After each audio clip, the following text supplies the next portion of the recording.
watching News 3 Now live at 4, moving forward.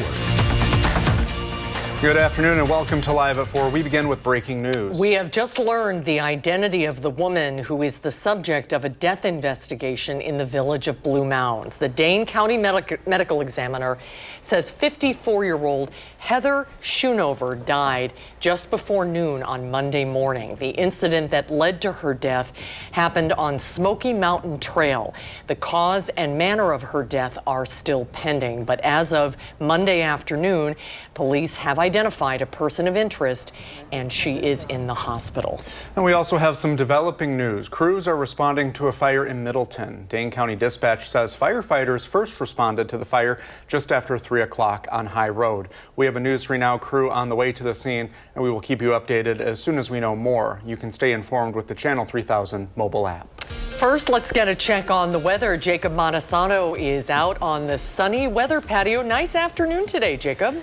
Yeah, conditions were very nice. Temperatures were warmer, and it also was less windy. Definitely feels like a very nice spring day out here. Taking a look at the temperatures, hard to argue with this. With temperatures in the middle 50s, definitely feels a little bit warmer as I'm standing here in the sun. And we're also seeing very calm winds, which is a big difference compared to yesterday.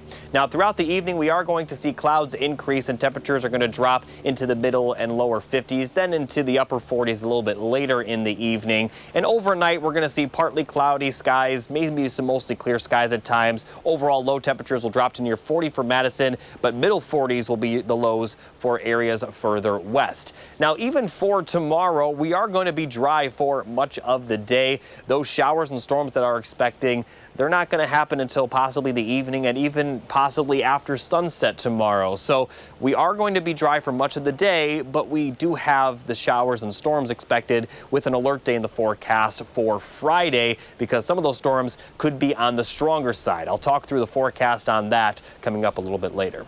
Thanks, Jacob. A federal judge ruled today that probable cause exists to hold the Trump administration officials in criminal contempt over deportation flights. In March, Judge James Brosberg ordered the administration to stop using the Alien Enemies Act to deport people it accused of having ties to Venezuelan gangs. The administration is using the act to justify deportations without due process. Right now, the judge is deciding what the next steps will be. We'll continue to keep you updated. A new lawsuit accuses the Trump administration of using traffic stops and dismissed cases as justification for terminating international student visas. The suit, filed in federal court in Atlanta, seeks to stop more revocation of visas and reinstate those that the administration has revoked. With little to no explanation, the Trump administration has revoked the visas of more than 500 students, faculty, and researchers around the U.S. The lawsuit includes the cases of 133 foreign students. Students are not identified by their names in the suit, citing fear of retaliation. So it's unclear whether any UW students are taking part in it. Here's what we know about how many UW students have been affected. As of today, the university says it's aware of the termination of 26 total records, and that includes 14 current students and 12 recent alumni. A court has issued a short-term restraining order to prevent the termination of one UW community member's visa. Due to federal funding cuts from the Trump administration, local family-friendly destinations are feeling the effects. News 3 Now's Jalen Banks caught up with the Olbrich Botanical Garden on how it's being affected. For months now, we've seen the waves of federal funding cuts from the Trump administration, citing waste, fraud, and abuse. And this time, those cuts may impact Madison's very own Olbrich Gardens. Recently, Olbrich Botanical Gardens applied for a $250,000 grant from the Institute of Library Services and Museums. This grant would better their services to enhance the experience of garden goers in the future. However, the Trump administration cut the entire staff at IMLS, leaving no one to be able to review Olbrich's application. While some people might feel like that was wasted time because our application is never going to be able to be reviewed because now there aren't people there to review it, it wasn't, because again, they're an institution that really sets a standard, and so that whole process really challenged us to meet with our board of directors, to meet with our staff, to understand our history, to dig into why and how we're doing things. Tonight at 5, we'll hear more on how the gardens may have to adjust. For now, reporting on Madison's east side, Jalen Banks, News 3 Now. We will see you at 5, Jalen. Thank you. Next week, Republicans will hold a public hearing on audits that show a failure from the universities of Wisconsin and state agencies to track millions of dollars on diversity, equity, and inclusion efforts. The GOP-ordered audits came out last Friday. The release comes amid a national call from the Trump administration to eliminate DEI efforts entirely. Ahead of the hearing, our political reporter Will Keneally spoke with GOP State Senator Eric Wimberger, who co-chairs the legislature's Joint Audit Committee. You can watch that conversation right here on Live at 4 tomorrow. Embattled beagle breeder Ridgeland Farms is suing a local group trying to stop its practices. In a complaint dated April 4th, the breeder accuses Dane for Dogs, its founders and a former Ridgeland employee, of interfering with its customer relationships and trying to, quote, destroy Ridgeland Farms' business. Ridgeland Farms says it's lost money due to Dane for Dogs' efforts and is seeking unspecified damages. Earlier today, we reached out to Dane for Dogs representatives for their response to this lawsuit. So I think this lawsuit is absolutely bizarre. You can read the lawsuit and it's just one allegation after another in which they say that Dane for Dogs has used the administrative and judicial process. They've petitioned the government, asking the government to take action. And that's absolutely covered by the First Amendment. So I think it's very, very strange that that's what they're going after Dane for Dogs for. News 3 Now has also contacted Ridgeland for a response. They released a statement to us that reads in part, quote, the suggestion that we are suing over protected First Amendment activity is absurd. The law does not protect Dane for Dogs' conduct that is the subject of the complaint, and it cannot act with impunity when it violates the legal rights of another. In Washington, federal lawmakers are working on a slate of economic policies. Big ticket items include trade policy and how that might affect Americans back home, and a possible tax cut. Political reporter Will Keneally spoke with Dane County's Congressman Mark Pocan for more on what we can expect here in Wisconsin. Yeah, this is one of those rare weeks where members of Congress get to travel from D.C. back to their home districts to meet with voters. And Congressman Pocan will meet with voters at a town hall down in Monroe, Wisconsin later tonight. But before he left, he met with reporters here in Madison to talk about Trump's trade policies with some sharp words. There's, I guess, one school of thought that this is all three-dimensional chess and that the administration is expecting other countries to come hat in hand. Some of that's going to happen. I don't know if the penguins are going to fly here themselves or how they're going to get here. But, you know, right now, it's much like a monkey throwing its dung is how we've done tariff policy, right? That's the real problem. There is no consistency to what is being done. Reporting outside Congressman Pocan's district offices here in downtown Madison, Will Keneally, News 3 Now. Will, thank you, and we'll hear more from Congressman Pocan as he checks in on everything happening in Washington, and we'll hear from administration officials coming up tonight at 5. Well, next on Live at 4, the impact federal health officials' rhetoric is having locally. Plus, a rising star in the world of barbers, how you can help a local businessman when Live at 4 continues.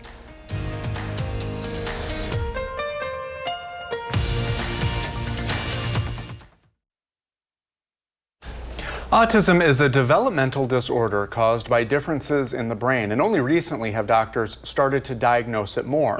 Some with autism here in Madison tell our Arman Rahman Health Secretary Robert F. Kennedy's recent comments about the numbers could set perception of their condition back. Autism rates have grown in the United States. According to the CDC, 1 in 31 kids are estimated to have it now. I think the more people that we realize in our day-to-day are autistic, that's really good for everybody. Nate Chappell hosts the show Several Questions, a live show and podcast out of the Gamma Ray Bar in Madison, where he asks random audience members random questions. Chappell also found out he had autism about a year ago. He heard Robert Kennedy Jr. describe autism as an epidemic that they're searching for the cause of. Chappell says that's bad branding for something that's just a different way of being. We had an epidemic pretty recently, and it was altogether bad. And so using that kind of language and using even the kind of strategies and the kind of science he's using just is very damaging not only as a message, but and also how our science is going to go forward to understand this more and more. Coming up at 6, Nate tells me he hopes Kennedy Jr.'s comments can shed some light on some of the challenges people with autism are facing. Reporting in Madison, Armand Rahman, News 3 Now. Thank you, Armand. Roughly 2 decades ago, studies by the CDC and others ruled out childhood vaccines as a cause of autism. And let's get a look at our first warn forecast. Jacob is back in the studio. What a beautiful Wednesday so far. Yeah, unfortunately, though, the nice weather won't last forever. Now, the good news is that we are going to see temperatures warm up quite a bit for Thursday and Friday, and it will be mostly dry for the daytime on Friday, but we do have showers and storms expected Thursday night and Friday, and the potential for severe weather Friday has made us put an alert day in the forecast. Also want to mention there are showers expected for Easter Sunday a little bit later in the forecast. But looking at the alert day, it is for the potential of some large hail and strong winds, mainly for areas east and southeast of Madison for the Friday afternoon time frame. But there also is a chance of severe weather for Thursday night as well. There's a marginal risk for Madison and areas to the west, but Friday is the day that we're a little bit more concerned about because there's a slight risk for parts of the area. Again, east and southeast of Madison, marginal risk for a good chunk of Dane County, but both time frames we could be seeing some severe weather. So looking at the rainfall forecast, much of the day Friday will be dry. We could see some scattered shower or some isolated showers and storms, but otherwise not going to see a lot of precipitation until we get closer to sunset, if not after sunset, where we'll see more consistent precipitation move into the area. It will dissipate a little bit as it goes from west to east, but everyone is still expected to be seeing rain at some point. But the best chance of that severe weather will be a little bit off to the west. And this is going to continue during the overnight hours into very early Friday morning. And then we're going to get a little bit of a break from the rainfall before we see more scattered showers and storms develop for the afternoon hours Friday and Friday evening. Again, the best chance of these severe storms Friday will be for areas east and southeast of Madison. Could even see some lingering storms for the evening time frame, but later in the night Friday and certainly by Saturday morning, we are going to be dry. So looking at the most likely hazard, it'll be the winds and the large hail. Very, very small chance of an isolated tornado, although right now we are not too concerned about the tornado risk for this round of severe weather. So definitely going to see some rainfall with the cooler temperatures are also expected following the rain, and then we're gonna have another round of precipitation Sunday into Monday. Right now, it looks like we're mostly just going to see showers and not a lot of thunderstorms, but we definitely could see plenty of rainfall for your Easter Sunday that may hinder any outdoor plans you may have. And it also will be a little bit cooler, but then temperatures are going to warm up after that. And right now, it does look to be fairly dry for a good chunk of next week with just a few small chances of precipitation throughout. Thank you, Jacob. A local barber could receive an international award next month. Ryan Connor, known as RJ, is a finalist for the prestigious International Barber Grammys Rookie of the Year Award. Connor owns Headquarters Madison Barbershop. He opened a shop last year and has quickly found success. Our crew spoke with him earlier about what sets him apart from other candidates. I've been doing countless classes, education around the city at different beauty schools, barber colleges, and traveling to shows to educate, teaching at local high schools, as well as, this is a 11-chair barbershop, and we're all fully staffed, everybody's booked and doing well, so, we, here at Headquarters, we really care about what we do. Here's how you can help. Voting is open now through the 27th. A winner will be announced next month. You can vote on ctbarberexpo.com/barber-grammys. We're in the 608. We're talking about the return of the terrace chairs today to the UW-Madison Memorial Union. Spring is finally here, everyone. Well, Josh Sprider is at the Memorial Union with more on the 2025 season. With the return of the terrace chairs, we're exploring a little bit more about what makes the Union so unique. Joining us from the Union is Shauna Brenneman. Shauna, good to see you. Good to see you. Thank you. So this is obviously one of the best days of the year, and there's so much that makes this place special for you guys. Exactly. It's the people coming here and making us part of their summers. It's the beautiful spaces that we've created for them and the events that they get to enjoy. And not only do you have the terrace chairs outside, of course, you have so many beautiful indoor areas as well. Exactly. So a lot of what you enjoy during terrace season season can actually be enjoyed throughout the year inside Memorial Union and at our other building, Union South. And during inclement weather, we of course bring things indoors as much as possible. And of course, we're talking food and drink, and it really does not get any better than this. You got it. We have 8 indoor options for dining, which you can enjoy all year long. And then we also have seasonal dining options that make their debut later. So when people come to the Union, who are they supporting when they purchase items here? When you come to Memorial Union or the Terrace, you're supporting student leadership and our nonprofits work to make a difference in student leaders' lives. So not only are you having an amazing time and enjoying great food, you're also making a big difference in students' lives. That's a win-win right there. It really is.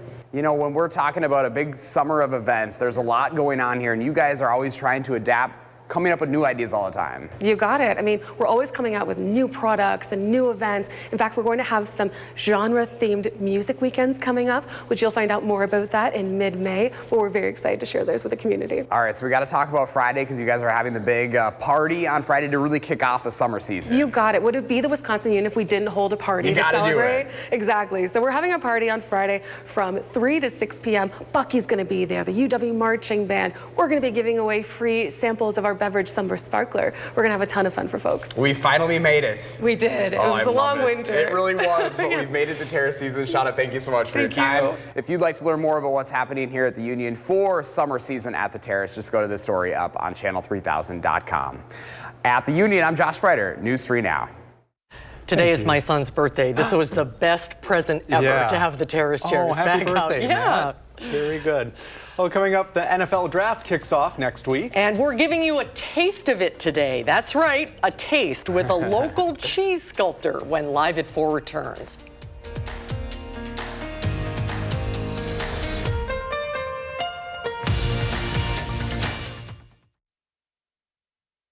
Okay, sports fans, the NFL Draft starts 1 week from tomorrow in Green Bay. But in addition to football, the NFL is doing something good. It plans to raise tens of thousands of dollars for school children during draft week. It's a fundraiser called Taste of the Draft to help end student hunger in Wisconsin, and only 20 Wisconsin restaurants were selected. And there will be a live cheese sculpture carving here by Madison's Vicki Janis. That's where Vicki comes in. That's where I'm joining. Hi, Vicki, good to see you. Thanks for having me out today and letting me talk about the Taste of the Draft. Tell us a little bit about it. So the Taste of the Draft is really bridging that gap of food insecurity with nearly half of the kids, youth in Wisconsin qualify for free or reduced food lunches. And being a mom myself and having kids in school, it really hits home for me. And so farmers love to feed people. And this is a great way for us to highlight everything America's Dairyland has to offer. Well, we have a nice close-up of this big football of cheese that you have. Our work in progress. I've been asked or tasked with sharing my art with the attendees next week at the Taste of the Draft. I'm carving a life-size replica of the Lombardi Trophy. You're off to a great start. With Hooks Cheddar. Is this all Hooks Cheddar? This is all Hooks Cheddar. So, you know, when we think about Wisconsin cheese, we have over 600 styles, types, varieties to choose from in blocks and wheels. And he has some of the most award-winning cheeses here in Mineral Point. And so I'm breaking down a 40-pound block into the Lombardi Trophy and then doing a cheese carving live as well. I'm tempted to go get some crackers right now. But I'm tempted to have you slip it under your arm and run for the newsroom. How do you do this? How do you take a big block of cheese and then start making it into art? I love having conversations with people and learning what their events are coming to life, whether it's a cheese curd festival or, you know, a taste of the NFL draft, right? And so sharing that love of learning what they want to share and then sketching it out, making endless opportunities on paper into reality out of blocks of cheese. So how much more do you have to go on this? So I will form this into the I'm trying to picture in my mind the Lombardi and then Trophy. put the Lombardi Trophy stand. I still have to carve the stand. Okay. And so it'll be about this high, and then doing another 40-pound block for live carving during the event as well. Wow. And when you approach something like this, do you try to take your time, so because you can always take more off, or are you just like, I'm going to go for this, and what's your process? It's a good question. It's hard to put things back together. I'm not building something, I am taking away. So really, tools that are near and dear to my heart in grade school art class clay tools are the best tools to carve cheese with. So I am taking away big pieces of cheese and using cheese cutting wheels or wires to break it down, and then from there refine it and do the details that makes it so unique and special. When you get to Green Bay, will it all be done, or will you be teaching people how to do this? So the Lombardi Trophy will be done and ready for display, and amongst all of Tony Hook's cheddar and other cheeses for attendees to try. But I will be carving live and allowing people to try his cheese as well. So this is a mild cheddar, but he ages cheese to perfection, right? And so the opportunity to share his story and the farmers that make that milk to make award-winning cheese has been really special. Is it easier to carve an earlier cheddar or like a 10-year cheddar? It's easier to carve a younger cheddar. You know, I prefer that year age range.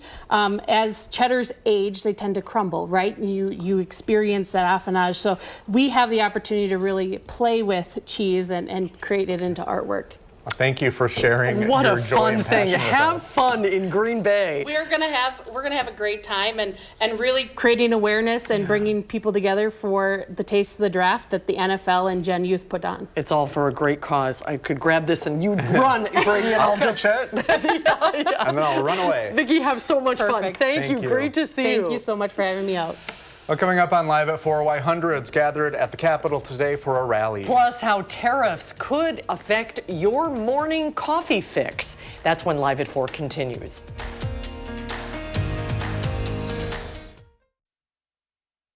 You're watching News 3 Now, Live at 4. We're continuing to follow a developing story this afternoon happening in Middleton. Yeah, our coverage of a fire there continues. Our News 3 Now crew is live on the scene right now. Here's what we know so far. Dane County Dispatch says firefighters first responded to the fire just after 3 o'clock on High Road. No word yet on any potential injuries, but we will keep you updated. This is a live look of what is going on right now. So it looks like it's a residential house, and we will definitely provide you more information as it comes into us. But for right now, let's get a check on the weather. You can hear the birds chirping out on the weather patio. Jacob, it's a nice spring day. Yeah, it's been a very nice day today. Also going to be pretty mild for the next couple of days, but we also are going to see some rain. Now let's take a look at the current conditions though, because hard to complain about the current weather.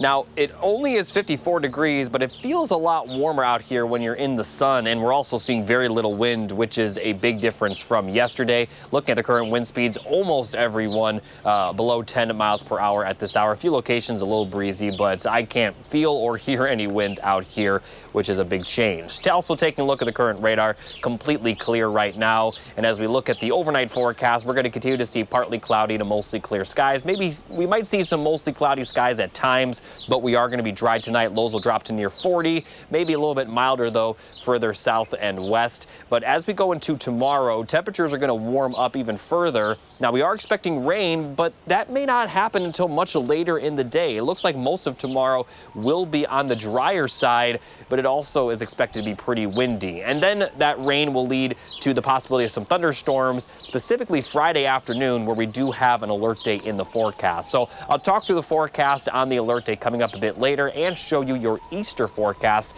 All those details a little bit later in the show. Thank you, Jacob. Well, more than 300 people marched on the state capitol today to demand investment into child care. Our LA La Liberté was there and shows us why activists say they need money now more than ever. As pandemic relief funds run their course, child care activists are asking the state legislature for $480 million from the state budget to invest in the child care sector. What we are doing here today is something that we should have done a long time ago. Kids first, families first, invest in child care now. That's the message nearly 350 people chanted outside of the state capitol on Wednesday afternoon. Ruth Schmidt, the executive director of the Wisconsin Early Childhood Association, says if the child care industry doesn't see support from the state, the consequences will impact families and employees across Wisconsin. And without it, we're going to see high rates of closures of childcare programs. We're going to see tuition go through the roof. We're going to see teachers lose their jobs in childcare because they simply have no money left to pay them. Tonight at 6, hear from one parent about why she says investment in this industry is needed now. Reporting at the state capitol, Ellie Law Liberté, News 3 Now. Thank you, Ellie. Just days after the Fed chair announced the president is planning to replace him, Jerome Powell is sounding the alarm on the consequences of the administration's tariffs. Today, Powell revealed the Fed is bracing for a potentially ugly chapter ahead for the U.S. economy. He says the level of the tariff increases announced so far were larger than anticipated, and the effect they'll have is likely to be large too. And that includes higher inflation and slower growth. That announcement accelerated losses on an already anxious Wall Street today. The Dow dropped 700 points. The Nasdaq lost 516, and the S&P 500 is down 121. Well, your regular cup of coffee could be getting pricier under new U.S. tariffs on dozens of countries around the world. Our Merrill Hubbard shows us how a local coffee bean store is managing. Berman's Coffee Traders in Middleton outsources their beans from overseas, places like Guatemala or even Colombia. But as far as the cost of imports go, there's grounds for concern over wavering tariffs.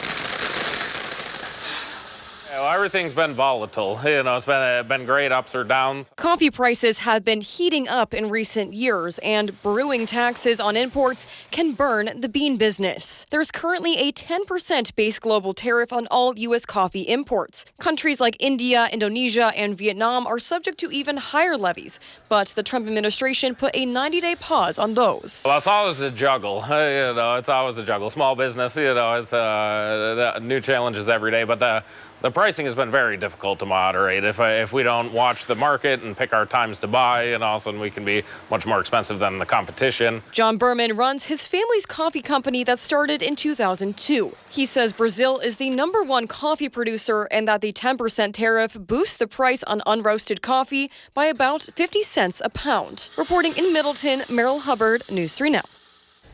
Thank you, Meryl. Well, coming up on Live at 4, we are 1 week out from our special NFL draft coverage. Eric Franke and Packers contributor Jason Wilde will join us to tell us what to expect.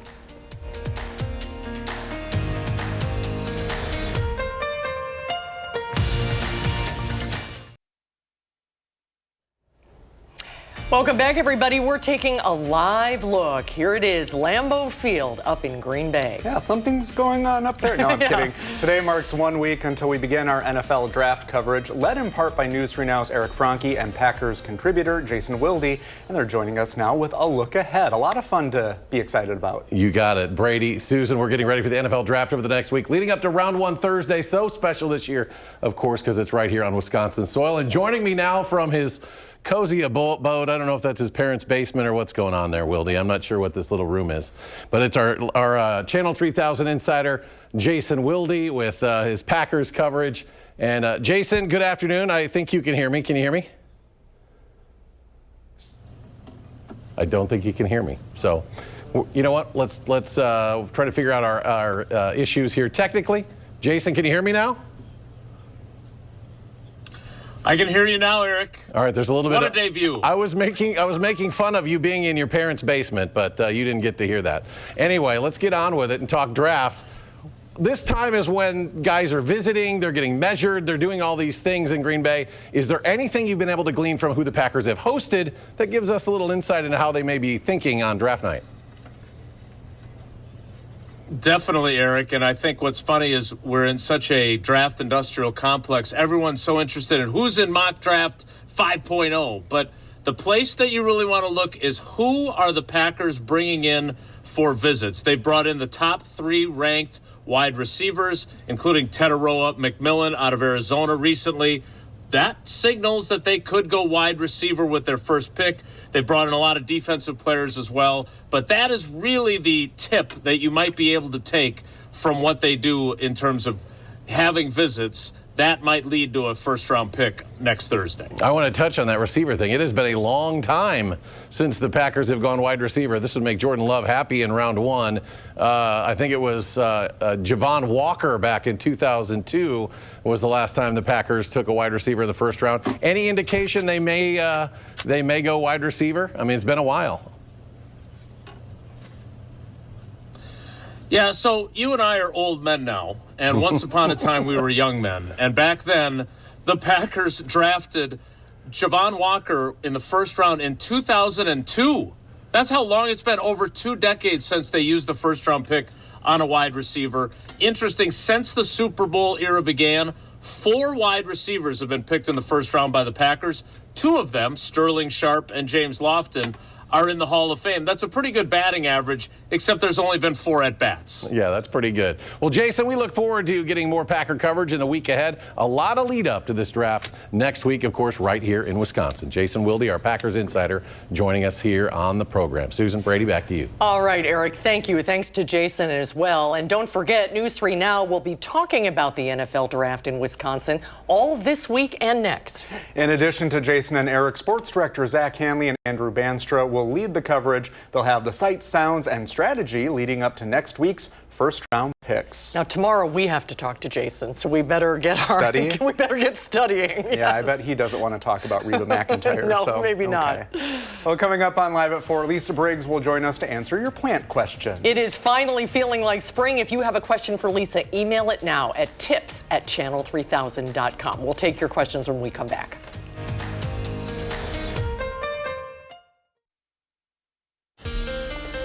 And Jacob is back with a look at your firstborn forecast. Jacob? Yeah, Brady, we have an alert day in the forecast for Friday afternoon due to the potential of some large hail and strong winds within some of the thunderstorms, especially for areas east and southeast of Madison. But there's also severe weather risk for tomorrow night with a marginal risk for Madison and areas to the west. And then as we look at Friday, that slight risk does include portions of Rock and Jefferson counties as well as Dodge and Greene County. So areas east and southeast of Madison do have the best chance to see that severe weather for your Friday. Now for Thursday, it's going to be cloudy and windy, but we're going to be fairly dry for much of the day. Maybe some isolated showers and a few pop-up storms, but much more consistent rain is expected later and in the overnight hours. We'll see some showers and storms move into the area from the west and push across our area overnight Thursday and into very early Friday morning. And then closer to sunrise Friday, we're going to get a little bit of a break from the rain before we see more showers and isolated storms pop up. And again, especially for areas east and southeast of Madison, that will be the best chance to see the severe weather. Now, as we take a look at the evening forecast, it'll be a little bit more broken up, but still could see some rain during that time. And then as we get towards Friday night, that does look to clear out of the area. Now for the next couple of days, we're also going to see the wind pick up. In fact, the winds are going to pick up overnight with gusts up around 20 to 25 miles per hour and continue to pick up as we head into Thursday, where we are going to see gusts possibly up around 30 to 35 miles per hour towards the evening, which is about as windy as it was yesterday. Now, once we get to Friday, again, we're going to see a good chance of some severe weather for parts of the area, but the winds aren't going to be quite as gusty. Still a bit breezy with those gusts up around 20 to 25 miles per hour, but not as bad as what we're going to see on Thursday. Now, looking a little bit forward in the forecast, for Saturday, we're going to be dry, but then we're going to see rain move into our area for Easter Sunday. Now, right now, we're expecting just mostly showers, not a lot of thunderstorms, and certainly not a lot of severe weather. But the forecast does call for the potential of rain for much of the day. So it could be a washout for anyone that has outdoor plans for Easter. It also will be on the cooler side with highs only in the middle 50s. So not an ideal forecast for Sunday with some lingering precipitation early Wednesday. And then it'll clear out mostly by the afternoon. And as I mentioned, temperatures are going to be a bit cooler. Still not too bad temperature-wise, but highs will be in the middle 50s. And then after Monday, the temperatures do look to warm back up with highs in the 60s for much of next week. And we also have a few small chances of precipitation throughout next week, but nothing looks concrete yet, at least nothing after that Sunday into Monday rain.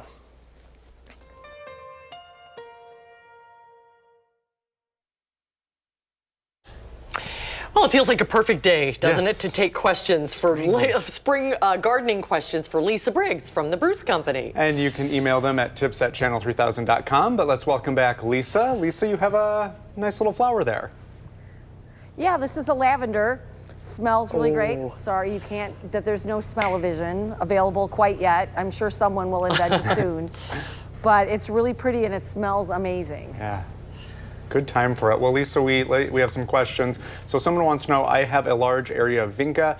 This year, much of it turned brown. This hasn't happened in years that I can remember. So why did that happen? And do I need to take a weed whacker to remove the dead foliage? My suspicion is that it's winter burn. We didn't have a lot of snow cover and it was very dry this winter.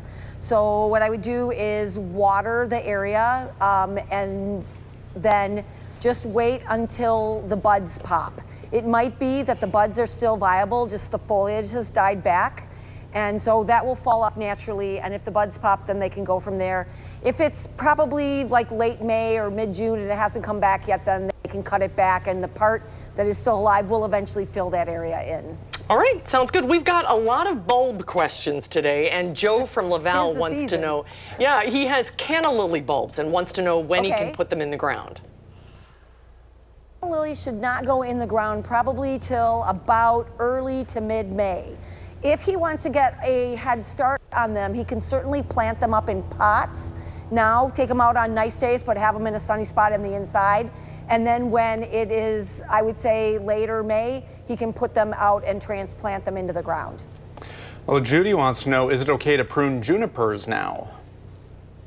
Unless there is like a branch that is broken or is scratching your car or, you know, taking out your shins as you go in and out of the house, I would leave it alone. The best time to prune evergreens is end of June, early July, when they've put on new growth and it started to darken. So hold off now unless it's absolutely necessary. All right. Ethel said she bought some bulbs at the Garden Expo, and she wants to know when is the best time to plant them. So if she has lily bulbs, like anything that's hardy, and we did have some Asiatic lilies and some liatris, those can go in the ground now. Other ones she can do like we're going to do with Joe with the cannas. She can hold off and put them in the ground once the ground is warmed up, or she can pot them up now into small pots, get them going, and then transplant them when the weather is nicer. Well, Diane from Columbus had kind of a similar question about planting bulbs in the fall. She wanted to know about tulips and daffodils, though, and I guess she wants to know, will they still bloom if she plants them this spring? Probably not. She should definitely check if she bought bulbs and they're hanging around. She should definitely check them, and if they're squishy or dried out, there's no reason to plant them. But if she did get a pot of bulbs this spring that was already blooming, she should leave them in the pots till the flowers are done, then cut the flowers back, and then if she wants to plant them in her garden, go ahead and do that. Make sure she fertilizes, though, with a bulb boosting fertilizer. Then just cut the foliage back when it yellows, and then she's got a good shot of getting flowers again next spring. Okay, this question, I'm not sure. This might also be from Diane in Columbus. There wasn't a name attached to this one, but the question is, I put about 5 inches of mulch on my shrub rows last fall, and when I went out to check with the spring, all of the branches are broken off to the level of the mulch. What do you think happened? Well, if they were broken and jagged, then probably some kind of critter just sat on it. If they are cut like it was a pruning cut, then that is probably rabbits. Now, if it's a hardy shrub rose and she did the protection with the mulch, it's going to come back true from the ground. So I would hold off, make sure there aren't any buds along the part that is left, and also make sure that she doesn't get any new growth coming from the root zone. That will be the same plant. Shrub roses are on their own root, as we call it, not grafted. So she still has a chance. I'd wait and make sure that the plant doesn't have some life in it down below. A lot of great questions today. Yeah. All right, thank you, Lisa. Thank you, guys. Great to see you, Happy Lisa. spring. Thanks so much. We'll see you soon. Yeah. We'll be right back. Tomorrow on Live at 4, the Badger football team gets ready for this weekend's spring showcase. And later tonight on News 3 Now at 6, artificial intelligence is making it a lot easier for scammers to try to trick you. We'll tell you how to protect yourself tonight at 6. Thanks for being with us on Live at 4 at midweek today. We hope to see you right back here tomorrow. News 3 Now at 5 starts right now.